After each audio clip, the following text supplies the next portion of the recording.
எங்க வீட்ல சின்னதா ஒரு கட்டட வேலை நடந்துச்சுங்க. வேலைக்கு வந்த நாளே சித்தாளக்கா வந்து ஒரு ப்ளவுஸ் கொண்டு வந்திருந்தாங்க. இந்த ப்ளவுஸுக்கு டிசைன் ப்ளவுஸ் தச்சு குடுப்பா அப்படின்னு சொல்லி கேட்டாங்க. எப்புட்றா நம்ம டெய்லர்ன்னு தெரியாது.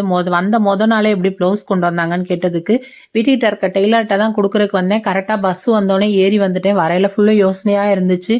நாளைக்கு ப்ளவுஸ் வேணுமே, என்ன பண்ண போறேன்னு தெர்ல அப்படின்னு யோசித்துக்கிட்டே வந்தேன். கரெக்ட்டா உங்க வீட்ல மிஷின் கிடக்கிறத பார்த்தோனே, சரி கேட்போம் அப்படின்னு நெனச்சு கேட்டேன் அப்படின்னாங்க. டிசைன் ப்ளவுஸுன்றப்ப எனக்கும் கஷ்டம் தானக்கா. இந்த கட்டட வேலைக்கு இடையில எப்படி தைக்கிறது அப்படின்ற மாரியும் நானும் கேட்க தான் செஞ்சேன். இல்ல முடிஞ்ச வரைக்கும் சிம்பிளான டிசைனாவது வச்சு குடு அப்படின்னாங்க. லேஸ்ல டிசைன் பண்ணிறவா அப்படின்னு கேட்டதுக்கு, லேஸ்ல வேண்டாம் ஏதாவது டிசைன் பண்ணுன்னு சொன்னோனே, சரி சாரியும் ப்ளவுஸும் என்ன கலர் அப்படின்றப்ப, செல்ஃபா தான் இருக்கும் அப்படின்னு சொன்னாங்க. அப்ப இந்த பார்டர வச்சு தான் டிசைன் பண்ண முடியும் அப்படின்னு யோசிச்சு, ஆல்ரெடி தைக்கக்கூடிய சிம்பிளான டிசைன் தான் தச்சு குடுத்தேன். ஒரு அவசரமான நேரத்துல இந்த டிசைன் தான் கை குடுக்குது அப்படின்னு கூட சொல்லலாம். இந்த டிசைன் எப்படி இருந்துச்சு அப்படின்றத